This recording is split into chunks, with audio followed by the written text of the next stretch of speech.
Okay, so Carole, first of all, I'd just like to say a huge thanks for your joining us on the Sales Transformation podcast series.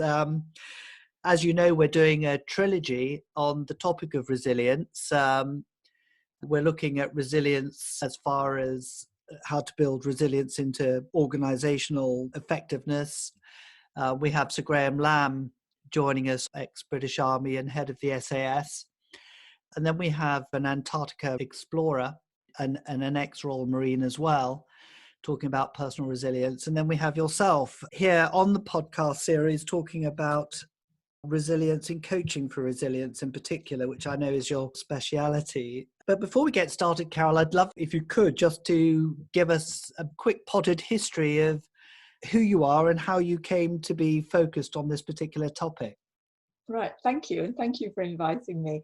Well, as you've said, I'm Carole Pemberton.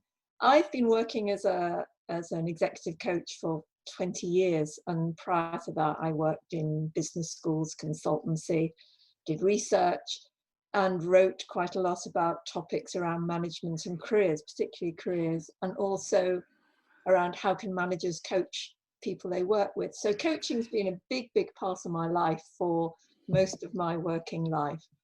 But resilience actually came into view through one particular client. And he was somebody who I'd known for a number of years. He was a very bright young man who'd come from a council estate in the northeast and had gone to Oxbridge and had come out of that and was always on the fast track.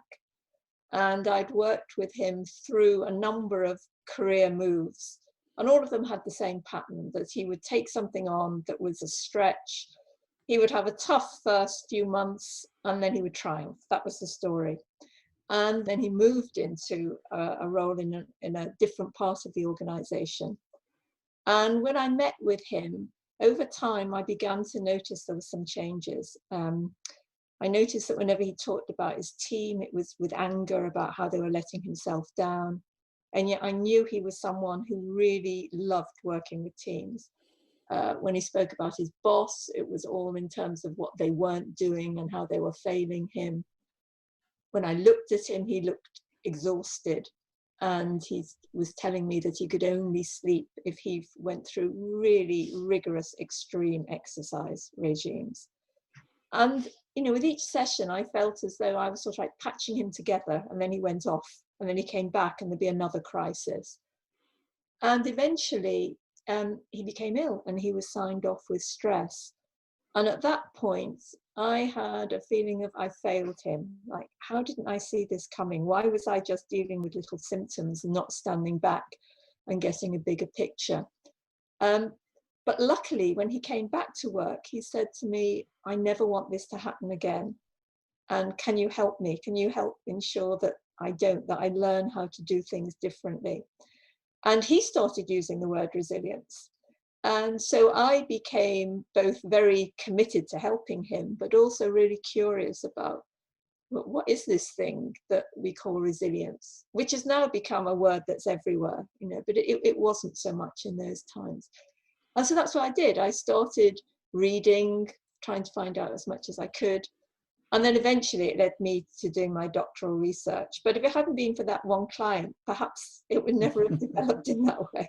Well, it's amazing. It's an amazing story, actually, and it shows the trust you must have built up, you know, with that particular individual. And I think it takes quite a lot of courage to be able to say, well, perhaps I had failed him, as you said earlier, and then to do something about it, which you did. It's really, really interesting. So thank you. It's interesting that you use the word purpose. I wonder if you could explain a bit more about what that word means to you. Yes, certainly. Well, I think purpose is almost like a compass point for us, so that, you know, if you look across a life, any life, you'll find that there are repeated patterns which have driven how we've acted, how we've reacted in a situation. And if you analyze those and you were to say, well, let's synthesize all of that down, you know, if we look at the themes, and we synthesize it down, what's it saying to us about your purpose? So, you know, when you synthesize it, it might be, my purpose is to ensure that all children can eat so that no one has a childhood like I had. You know, if we think about Marcus Rashford, I suspect his purpose isn't about being a footballer, right? He's got a bigger purpose, you know, to support children like me so they have the opportunities that I've had. I mean, I'm speaking for Marcus, but, you know, it's like when you look at the actions and behaviors that we have, you can often see that there's something that's driving it, that's constant. It doesn't matter what job you're doing or where you are in the world, you will still bring that approach. So when I'm working with clients and I get them to reflect on experiences they've had, and we look for themes, then we say, okay, if we were going to put this as a purpose, and it would have a strapline, to do something so that, right? Now, if it's the theme of my work has always been to offer exceptional service so that my clients achieve more than they think is possible, if that was a purpose, well, that's going to be constant, right? It won't matter what the context of that will never change your purpose. You will just bring it to different contexts. You'll bring it to the COVID world, you'll bring it to the post-COVID world, you'll bring it to the good times, you'll bring it to the bad times. So purpose is sort of an anchor that says, trust that this is true about you. And then the opportunities will link to that. You'll find the right opportunities when you've got that anchored sense of purpose. Does that answer your question? It's brilliant answer. Yes, absolutely. If I could sort of talk a little bit about, you know, the context of the world in which we operate in, which is sales and sales leadership, and we host these you know, quite prestigious events once a year at the London Stock Exchange, and we bring people together and we talk about different topics. And one of the topics we had at the last event we ran was about mental health in sales. And I think that sales, and I don't know if you've got a point of view about this, but sales as a profession kind of attracts the alpha male type behaviors. You know, it's not cool for people to be seen to be suffering from anxiety or have mental health issues in some way. But what struck me at this particular event is we got a number of quite senior sales leaders talking about mental health and about their mental health and about the fact that they had, a bit like the individual that you were the coach to, they had some form of mental breakdown.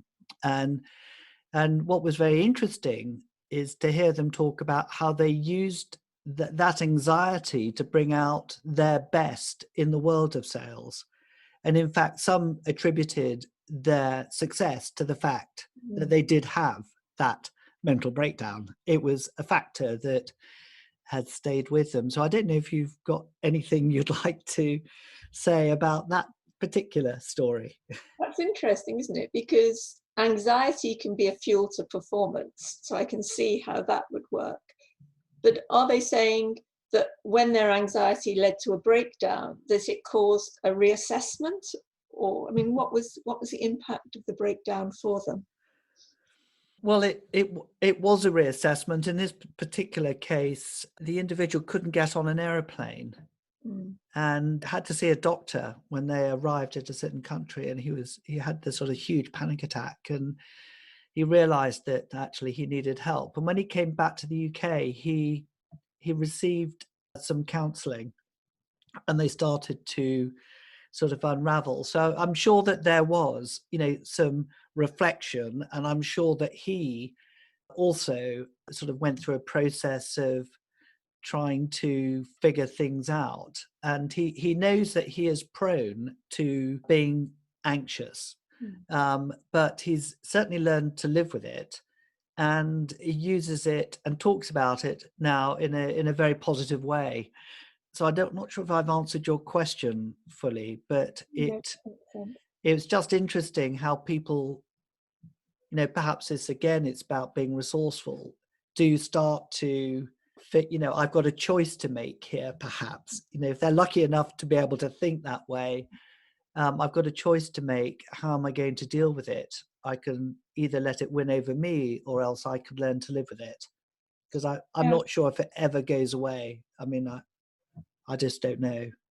Well, it could be that I mean, there is some evidence that there's some genetics in this. So, that somebody can be triggered by their brain to be perhaps more anxious in a situation than another person could be.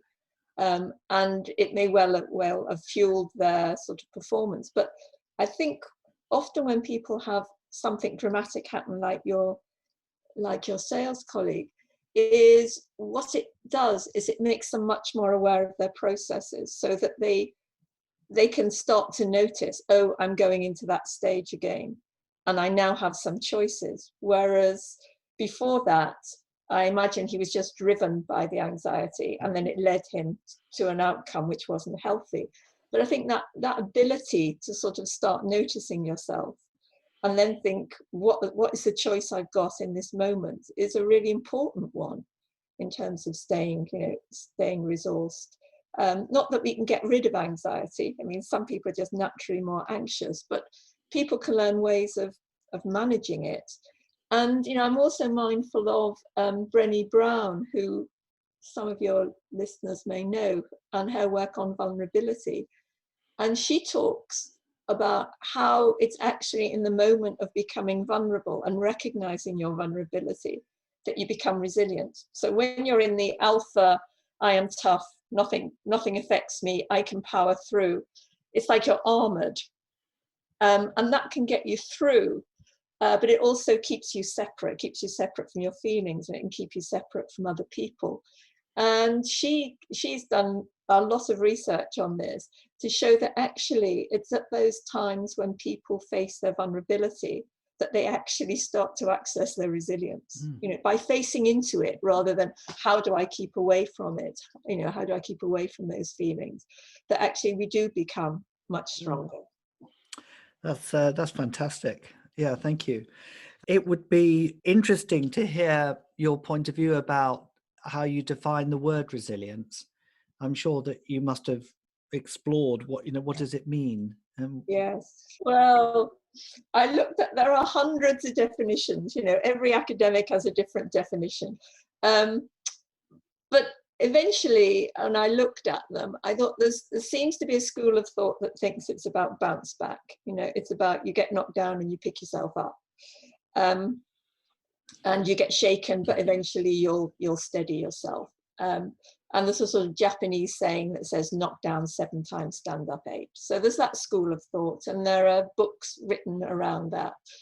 But actually, I became much more interested in when you look at the sort of natural world, and you look at how plants, particularly how plants evolve. We've all got gardens where you've got the dandelion will find its way through anything. It will get through the concrete, it will get through the tarmac, it will find a way through. And it does that because it adapts, right? It sees what the conditions are, and it finds a way of adapting to them. And so I came to think of resilience as being, I use the image of a slinky when I'm working with people, which is to say, everybody remembers the slinky from their childhood. You put it on the steps and it put it on the next step, and then by momentum it went down the rest of the stairs. And what that means is that there are times that it's the stretch in the slinky that causes the momentum. That's what the energy comes from that moves it forward. So for me, it's about saying, okay, at times as humans, we get stretched. And when we do, we don't just bounce back to how we were, we're changed by it. But actually what we can do is we can use the learning from that stretch, so that it moves us forward. So it's when our lives are disrupted, how do we take something from that so that we become more able to deal with whatever the next stretch is going to be, because it's largely a learnt behavior, resilience. I mean, there are some other factors and we might want to talk about those, but largely it's learnt from having dealt with stuff, the stuff that we don't like, the ending of the relationship, the loss of a job, the death of a parent, the ending of a friendship, illness. I mean, the things which we don't want, perversely, are the things which actually allow us to become more resilient. over time, so that actually with age we tend to be more resilient. Absolutely. So I think on that note, we should start to talk about the book. But I think perhaps before the book, it's I think it would be useful to talk about its genesis. Where did the idea come from? Beth, I wonder if I could sort of come back to the starting point, because you have mentioned apprenticeship. And I think that's where a lot of the thinking in its design started. So perhaps you could just talk us through that. Absolutely. Well, I was a higher ed representative advising a trailblazer group for the level 6 sales executive apprenticeship. Subsequently, a level 4 was also designed. And I was having conversations with the chair of the Association for Professional Sales, and the APS have been absolutely solid and really focused on getting sales apprenticeships and getting the recognition that sales can be learned in the same way as other professions. And I said, well, there's great things coming out of the Trailblazer groups, but it would be really good to have the standards which come out encapsulated with a book that's focused on them, because the apprenticeship standards are really quite different from the standard academic curriculum that you would find in a college or a university exploring a topic. In particular, the emphasis on skills and behaviours is very noticeable, and to my mind, some of the skills and behaviours which are being promoted in the apprenticeships are really 21st century. They are about surviving, thriving in the modern workplace.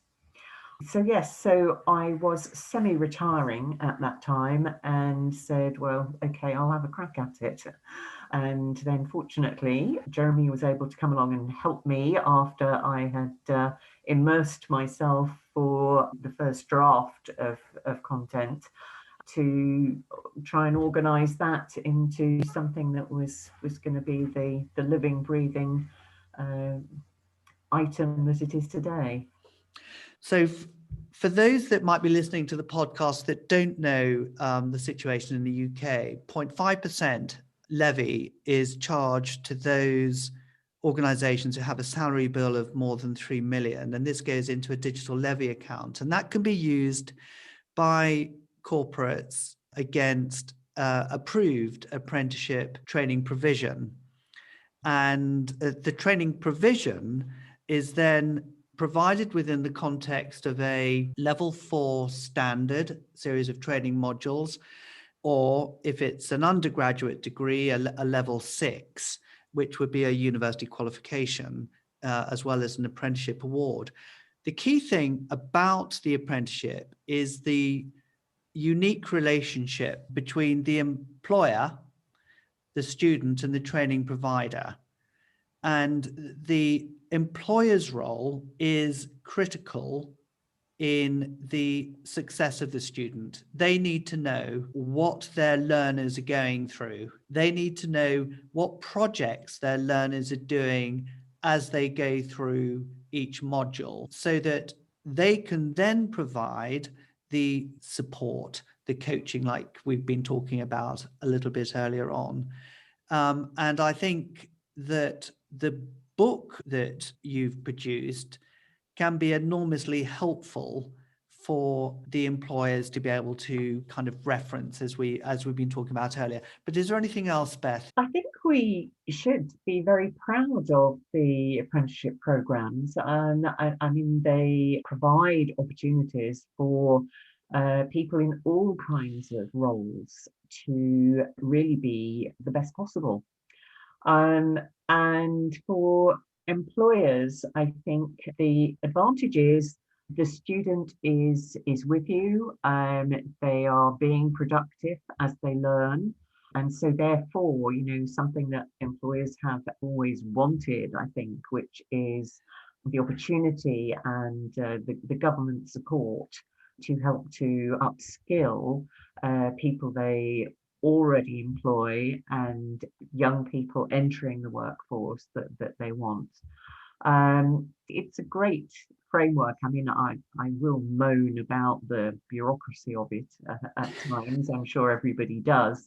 But where you see the programs that you're familiar with, and I mean, I've seen it quite often as an examiner of apprenticeship programs, and you see the kind of output that the students are producing for their employers, and you think, wow, this is a great investment.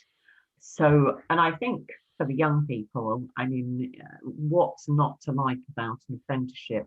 You get the work experience, you quite often get a professional qualification as well as a degree or some other kind of academic qualification. You have no debt. And so it's a win-win-win. We had a lady on the podcast. I don't know if you've listened to her, Carole Pemberton, and she, her speciality was resilience. And it's interesting when you talk about this mentor that you had, in the business, and how she felt she needed to understand resilience more because it wasn't a word that was used a lot in business years ago, and now, of course, it is. But it's very interesting to see how people's attitudes to coaching perhaps are changing. I don't know if you've got a point of view on that, whether it's becoming more widely accepted or whether people are slightly, I don't need a coach, I'm a successful leader. It'd be interesting to have your point of view on that too. Well, it's proven also by some studies. Anthony Grant in 2013, he released a study where he took an organization that was going through multiple changes, like a reorganization, merger, and he took 38 executives, and the study was about putting those executives through coaching sessions. It was 4 coaching sessions, and he would measure qualitative results before coaching and after coaching. And when he measured the results, it was each coaching session. Of course, the coaching session was really there was the whole program. There was an objective, right, related to change that was going on, and but they wanted to improve the leadership skills, to improve the strategic thinking, the resilience, the readiness for change, and they could prove that with the study. There was a significant change because the safe space that is provided in during the coaching for the leader or the executives to think the process, to get self-awareness, to really define where they are going, to really see the change, what is the real opportunities here, what is in there for me, how I'm going to drive my team. So is that your thinking coaching is your thinking time, right? And a coach is your thought partner, is someone that is really not going to teach you something, but is going to make you, it's going to drive you to think things in a different perspective. So it's going to challenge you with questions, and you see a big problem, let's slice it up, right? Is this a real problem that you're seeing, or is it symptoms of something underneath? And in my coaching, that's exactly what I try to do. I use some design thinking or problem solving skills like critical thinking to shift the thinking of the person in front of me to that they think in a different perspective. Sometimes when you're thinking by yourself, you're pining. So the coach needs to take you out of that mode and see things in a different way. And sometimes there are techniques in coaching. You ask something completely out of the blue, right? Only to shift the thinking, and then you go back. So now that you are, and I love the miracle question, because when you are always in this, you see always problems instead of seeing solutions, right? There's some people that are so clear. They come with the problems, and that's no, because I have those, I cannot do that. I cannot do that. And then you just say, okay, if there's nothing, if you have no problems, what would be then the solution? And then you see expand the thinking of the person, and then you start drawing to reality and what is possible. But you need that expansion, so to focus a bit on a solution that is not blocked all the time. But that's the role of the coaching, is to give you self-awareness also in your limits and what you can overcome, and give you a bit the growth mindset that you learn skills, you have this capability, that the neuroplasticity of the brain, right, is your capacity to adapt and change. And in the moment you have this practice as, okay, you have individual coaching, the evolution is really to have, and what helps a lot in the resilience in organization is to build a coaching practice, and that people that are managing, right, people managers, they have the coaching skills necessary to drive their teams. So it's a coaching mindset. Yeah, it's interesting that I've met organizations some organizations who believe very much in coaching, but they would prefer to have separate coaches to, say, the sales managers, that might be managing sales teams. We have other people who believe it's a fundamental part of the sales management philosophy that they need to be a coach in the way they lead and manage their team. Do you have a kind of point of view about which of those two models, might be more successful? Do you think it's best to have specialist coaches where the sales managers in that organization will just focus on the sales, the revenues, the how do you coach people to close a deal, maybe, but that's not really coaching. That's just coaching on a sale. No. But they have a separate, they have other people, that do the coaching. Or do you believe that sales managers need to have coaching as part of their sort of skill set? That It's a combination. It's a combination of the two. Because any people manager need to have coaching skills. You need to be able to listen to your people and really drive their thinking. So you need coaching skills, but it's also important to have external specialized coaching for a matter of trust. And because there's certain things you won't want to discuss with your manager because it will be a perceived perhaps weakness and so on. So I can understand that's an interesting. It's not the same opening. Thought. There's a draw line, right? And a specialized external coach has a Chinese wall, and we signed so many confidentiality agreements, right? So you need to be able to open your heart no matter what, and it's important when you're choosing your coach that you have this affinity, that you think with that person I can really open up, I really trust, because you need to be vulnerable. You need to open yourself because it's a self-discovery for you and needs to be. Yes, I love this idea of safe space that you mentioned kind of earlier. We and it's one of the most favourite talks we've had at one of our GST events in London, where we had the curator of a museum of failure. I don't know if you've heard about this museum. It's based in Sweden.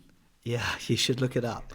It's amazing, and it was on BBC News, one morning, and they say yes, this museum of failures opened up, and that it was there exhibiting products that people have tried to take to market which have failed. So they would exhibit the Google glasses and the plastic bicycles, and you couldn't believe the number of artifacts. And I said I must talk to this person. So I picked up the phone and I managed to get through to the curator, and and we had a chat about it. And he said actually he's a clinical psychologist. That's his background. He's not a museum person. And his belief is that is that we can learn so much from failure, and a lot of failing is giving people psychological, safety, the psychological safety to work in. And I mean, this goes beyond coaching. I mean, this goes more into the culture of the kind of business you want to run, and that people don't mind trying things out, making mistakes, knowing that that's part of the innovation process as well. So it's And an this is interesting. it's part of resilience, and it's part of the growth mindset. If you build a culture of an organization based on people that are doing their jobs for 30 years, exact same job, you're going to have a resilience problem because people are not used to change. They're not ready for it. If you have a culture where people are pushed and encouraged to try new things and to learn new skills, you have a complete different mindset. You have a growth mindset, not a fixed mindset. And then you Yeah, have a learning organization. It's absolutely. different. And I think one of the other things that I think is really interesting is the connection between purpose and resilience. Again, it's something that Carole Pemberton talked about on one of the other podcasts, and yes, in that research, which was done with those a group of children in Hawaii. Don't know if which was, why was it that out of 800 children, about a third did really well, a third stayed roughly the same, and a third sort of went backwards. And a lot of it was connected to a sense of purpose that individual had acquired, maybe through a mentor. I mean, these children came from pretty deprived backgrounds. So I wonder how much of your coaching approach actually connects with this notion of purpose. And what is the purpose of the organization, maybe for whom there may be a transformation initiative? What is the purpose of the individual, the leader, and whether that forms part of what you might be coaching around? When you're coaching a leader doing transformation, I always challenge, do you understand the purpose of this transformation and your role in the transformation? Does it make sense to you?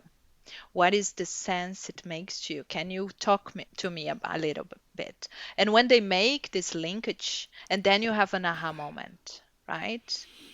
It's so, now I understand my purpose, the purpose of the whole the whole change or the company itself, where we are going, and my purpose in my role and purpose in the whole thing. And then the connections make much more sense, and then you have a kind of a motivation aha moment.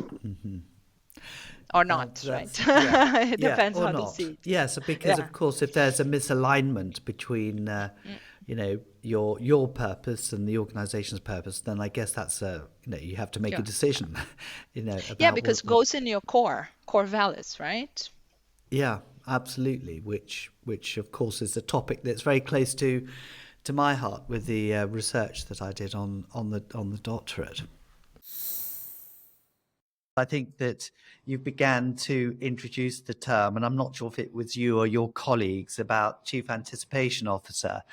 Yeah. And I think this whole area of predictability and anticipation is very interesting in the context of a world that you've described earlier on, which is changing so quickly. And how can you anticipate when you don't quite know what's coming around the next corner? So could you perhaps explain this sort of journey and perhaps this, why it made you start to question a redefinition of what is the role that you have? Yeah, absolutely. I mean, the O in COO is very strong, that operating today and running the business. But back to that, how do we make sure we also have a business in the future? And a lot of that is about how to drive that change and transformation and even disruption, to be able to be continually competitive and thrive in the future. So across each of those areas, people, business, and operations, we we also started to look at, well, where are we spending our time? Where do we have our skills? Where are we investing? And looking at this, what we call our run, transform, disrupt lens for each of those three areas.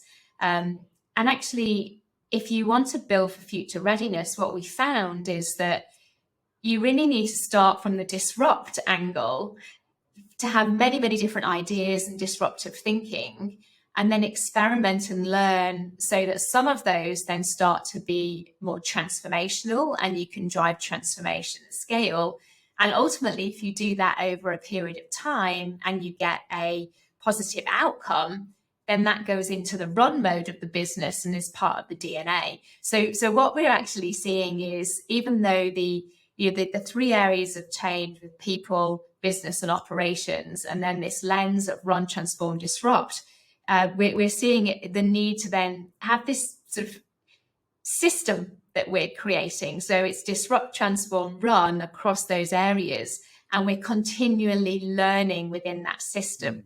And that's this, we're now evolving this thinking into more of a systems-based approach, because that's how we can make sense of complexity and look at the whole and the relationships rather than individual parts, and how those things connect are meaning that we can continually evolve and anticipate for the future. So yes, we've been learning a lot over the past 12 months now, and we've done pilot inside SAP in one of our market units, and as I said, been talking to a number of external parties as well. So I do believe this systems-based approach will be the way to have that continual learning as we continually anticipate different futures. I think it would be really interesting to explain a little bit the purpose of the HBR kind of initiative that took place, and also some of the key findings that you got from the research. So perhaps you could cover those two to begin with. I've got some questions. Absolutely. No, we talked about this, Phil, as well. I think we were looking at maybe doing a research paper together for the Sales Transformation Journal, and it came about. We were doing some work with Harvard Business Review Analytics Services, and I did a roundtable on actually supply chain and resilience earlier this year, and shared the concept of the Chief Anticipation Officer and the system of change that we were looking at. And they were really, really interested in it. And we spoke about doing a piece of research to go and really survey, and globally, actually, not just SAP customers, but a broader spectrum. So actually going out to HBR's community. And over the past few months, what we've done is gone out to over 440 organisations globally, across Asia Pacific, North America, and Europe, and asked about future readiness. And the research that we're just about to publish, the paper, it says that 9 out of 10 businesses are absolutely thinking about future readiness, and this adaptive culture and a continuous need to, upskill and make sure that we've got the right skills. That's that very much people-focused element is critically important to future readiness. On the flip side, it also says 1 in 3 organizations, so only when actually less than 30% were very prepared or knowing how to come about that change. So there's no one way to actually anticipate, and there's no right way. And actually, the vast majority, whilst they're saying it's important to build an adaptive culture, they don't really know how to go about driving that change. And so I think it's evident, and that it's top of mind. So this system that we're starting to see that's resonating, and that the feedback loop into this systems-based approach, I think could be a very interesting way of building that and evolving that over time. I believe you've been involved in a project that sort of brings together, was it 3 dimensions that you mentioned? Could you just briefly explain that? Because I think that's interesting as well. So yeah. So When we at Inside SAP and also speaking to our customers have been talking about areas to anticipate change, and the 3 building blocks that keep coming up is around the future of work, the future of business, and the future of operations. And the future of work, how will people work in the future? Anywhere, anywhen, with any who. It's flexible. What's the purpose of the office? How do we engage in meaningful work? So there's a big shift towards that flexibility and purposeful work.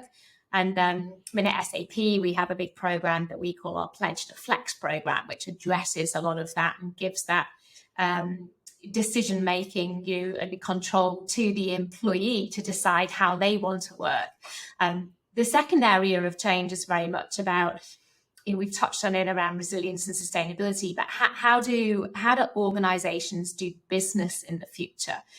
And what we're seeing now is this shift away from a primary focused on cost efficiency and effectiveness only. Of course, cost management, cost control is important, but is it the primary role of an organization going forward?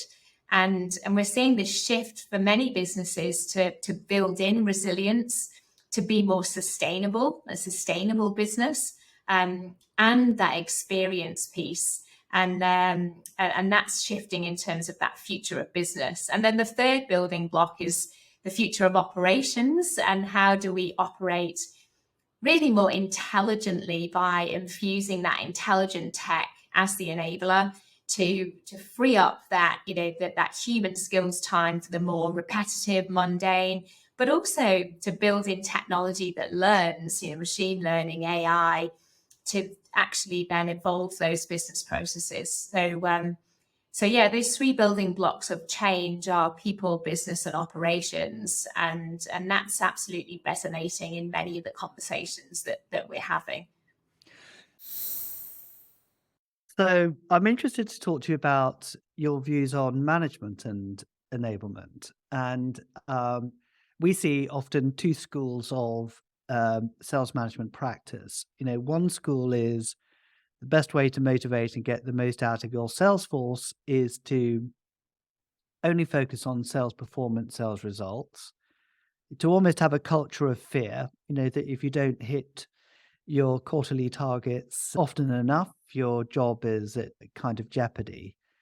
And they really believe in that. They believe that the best way to get the most out of people is through what we call a sort of management by fear type culture.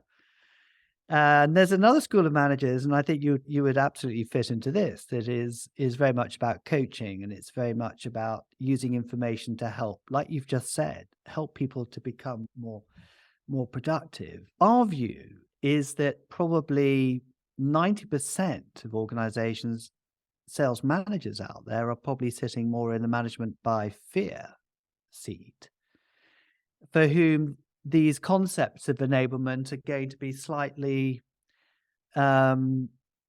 sort of bizarre. It's a nice to have, but actually I think the way I've done things, target driven, sales result driven, not really interested in leading indicators, much more interested in the lagging indicators.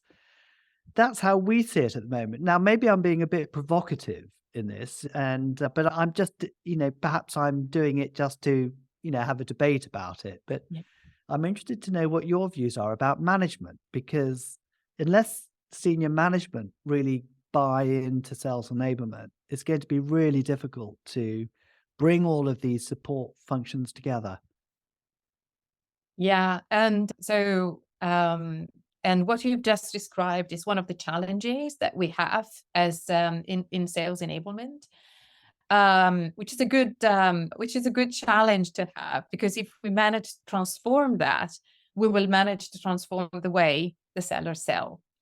And I have experienced what you are describing. So managing by fear and being very results driven. And usually this is also driven by a culture of urgency where everything is urgent. And so you have less time for thinking and more time, and it's all about doing. And one way that where sales enablement can make an impact, but it's, I would say, 50% of impact in this type of culture. And where you can have a CRO or a VP of sales with that mentality to listen to you is by providing some quick wins, which are not on productivity, but on efficiency. So what they care about, and because they are looking at lagging indicator, they're looking also at how much time my sales team is spending with customers, and how can I reduce all the admin stuff. And so this is something that enablement can solve, but it's like a quick win and in the short term. So what I can see is, for example, in companies I've been working as sales enablement practitioners, sales team were spending about 8 to 10 hours every week just to look for content and stay current, or make sure that they were prepared for their meetings with customers. And so one of the programs that I had was, let's reduce it by 50%. And then once I get to 50%, another 50%. So it means that I was giving my sales team 4 hours back every week, which is 20 hours back every month. It's a lot of time. Mm-hmm. And this, improves for sure the efficiency, because you have more time of sellers with the customers. What is really difficult in that culture is to think about, now that I've given you time back, how can we help seller in using that time more efficiently?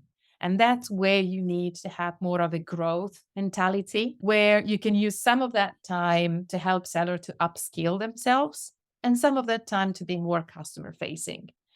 But the part of making sure that there is this accountability to learn and to continuously improve the way you do things come from more of a growth mentality and not a fear mentality. You need to assign part of that time that you're giving back to the sales team to be able to absorb and really grow in their profession. Yeah. If an organization invited you to come in and help them, with their sales, where do you start? What would be your starting point? If you were to come into Consalia and help us transform our sales productivity, what would you do with us? That's really interesting question, and that's my job actually. Okay, that's what I do. Okay, so tell us more about your job then. What I do is I work hand in hand with companies to make sure that we work together to achieve the transformation that they want to achieve. And we've just launched as Highspot a new sales enablement methodology that is called the Strategic Enablement Framework. And I'm very graphic in my way of seeing things. So you're being very Italian there with your... Yes. So let's say that the first thing that you need to understand is where the company wants to go. So our Everest, the top of the Everest. And this can be pretty straightforward. Something that sometimes is missing in company is really understanding where you're starting from and assessing where you are. So am I trained enough? Do I have the right equipment? Do I have the right coach to go up to the top? Do I have the right strategy? And do I have the right plan in place to get to the top? And so it's really important that together with your strategic initiatives and the outcome that you want to achieve, you understand what's your starting point and what could be the potential blockers that I need to remove to make sure that this happens. I will give you an example of a company I was working with. And the strategic initiative was they launched a new product, and the outcome that they wanted to achieve was more revenue. When we started analyzing, and in the middle between the two, who is the key piece of the execution, are sellers. So it's the sales team who need to execute on that strategy. And one of the biggest blocker of that sales team was the fact that the customers were, the majority of their customers were very digitally savvy, but the sales team wasn't. And so how can I make sure that my sales team has the right skills and capabilities in order to be where my customers are? So you start thinking about, what are the programs that I need to put in place so that I equip my sellers to go to market in the channels and becoming really expert of the channels that help me achieving those customers. As you know, changing human behavior is super difficult. What we usually do as humans when we are in an emergency or an urgency, we go back to the initial behaviors. We kind of forget everything we have learned in a 1-hour training, and we go back to what we were used to do. And so this model works in once I equip my sales team with what they need to know in order to go to market, it's really important I train them, and in a safe environment where they can practice. So I practice with you, Phil, my pitch before pitching it directly to my customer, so that, when I pitch the customer, I'm really confident that I am driving the right message. And the third pillar that is really important of this methodology, and what really helps us in embedding a new behavior, is about coaching. It's having somebody who is looking at how you're pitching to a customer and helps you improving the way you engage with the customers on the go. This is the human aspect. You remember that at the beginning we were talking about the technology. Yes, yeah, absolutely. If you have the right technology in place, what the technology gives you is a lot of data. And this is really powerful because what you can do is to course correct on the go, to understand what is working well that I need to do more, and potentially use this and expand and educate other sellers in the same team with those best practices. And what is it exactly that I need to stop doing? Because also identify what I need to stop doing is equally important as identify what do I need to do more of. And having access to this data helps you, one, coach on the go, reinforce the right behaviors with your sales team while they're working.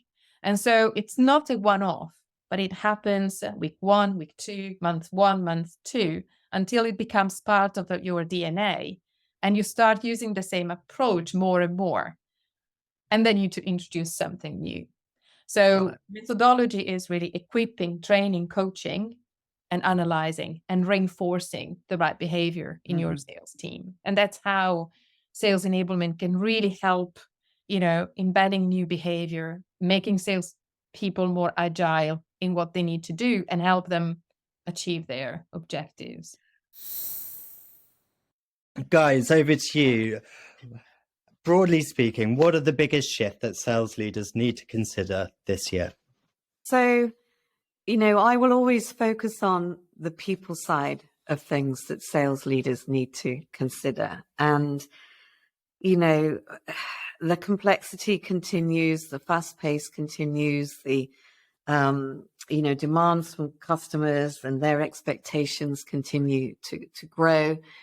And so for me, it's how are they going to support their team with all of these dynamics going on? How are they going to help their team feel empowered and motivated and able to give them, put in the extra mile to make sure that they can achieve for themselves, but also for their organizations. And I think for me, that's a big, how are they going to do it? There's so much to consider, but that kind of engagement and motivation and support through these kind of, very, very sort of rapidly changing, complex times just is what it's about. Yes, well, of course, I sort of largely support what Louise is saying. And I think the role of a sales leader is quite complex because on the one hand, they need to be able to use their resources in order to achieve the results of today. And at the same time, they need to develop their resources in order to achieve the results of the future. And there's a huge tension actually between those two.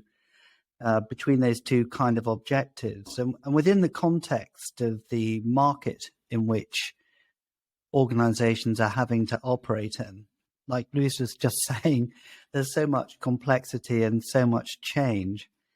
And when you talk about the biggest shifts, I think I'm not sure if they're the biggest shifts or it's just a continuation of things we've had to have been adjusted to since the pandemic and all the rather seismic changes going on in the marketplace. But they really need to be in tune with the organizational context of the world in which they are living in, and trying to anticipate the changes perhaps before they happen, if they can. Protect their sales teams, from the noise that flies around the boardrooms, in these current uncertain times, and keep their sales teams motivated and keen to develop moving forward. Okay, so if we're looking at how to anticipate and prepare for change, what would you say business leaders need to do? I think Louise is best placed for this one. So how to prepare them for change? I think they certainly need some training and understanding about the process of change and so they can understand the transition that they're going through as they experience change. So I think that's a really important thing to do to help people appreciate that. I mean, some people love change. Some people adore change and just think of this as a real opportunity, and they embrace it and they can't wait and they want to make more change happen. And then other people are just, they like the way they work, they like where they sit, or they like being at home, and they like the routine that they have every day. And so any change for them can kind of be seen as a threat, really. And how's it gonna impact them, and how's it gonna change their kind of habitual way of working, which they like and they know, and so there has to be again that understanding of the individual, but the training can help them all understand each other's perspectives. Oh, so they're one of those that love it. There's someone I might need to help, and and let them understand there are some opportunities here. There might be another part of the role that they really love that they haven't tried, or some new skill they can pick up. So education around change is really, really important. I think, through that, you can start to connect people to think about their own future in the midst of all this change. What is it they want as they go forward through it, and to try and embrace it. And I think, Will, earlier you talked about, people like to work within their comfort zones. So how do you help people stretch those comfort zones and really push the boundaries? And so that whole piece of education, I think, is really, really important. And then as they get more comfortable with that, they will start to look ahead, getting them to think about, well, what does it mean for your career? What does it mean for your next step? What does it mean for your customer? How can you help your customers embrace it too? So as we've worked with some of our apprentices and students to think about this, they've gone on and worked with their customers to help them start to embrace change. So I do think taking the fear away, and helping people understand that the emotions they're experiencing are really quite normal. Most people go through those. To understand that everyone's way of embracing change might be at a different pace and in a different way. All of that is important. So that's what I would be encouraging sales leaders to understand themselves, and then to work with their teams to appreciate as well. Yep. Perhaps to add to what Louise was saying, I think sometimes it's quite good to consider the question: is what we are wanting to do, is it change or is it transformation? Are we just trying to take our operating system or the way of working that we've currently got and make it better? Yeah, is that where the change is going to come, or does it take a more profound shift of changing people's values and belief systems, winning their hearts and minds, i.e. approaching change from a cultural perspective? And I think that quite often what you see when companies start to approach this topic of change is they're pretty good at mapping out, what the new org structures need to look at like in the new processes, and maybe they have teams of consultants helping them do that. But one of the things perhaps they don't look at so closely is winning hearts and minds. And I think if one is going to help people focus on change, it's recognizing the difference between change and transformation and providing them the tools to be able to do that.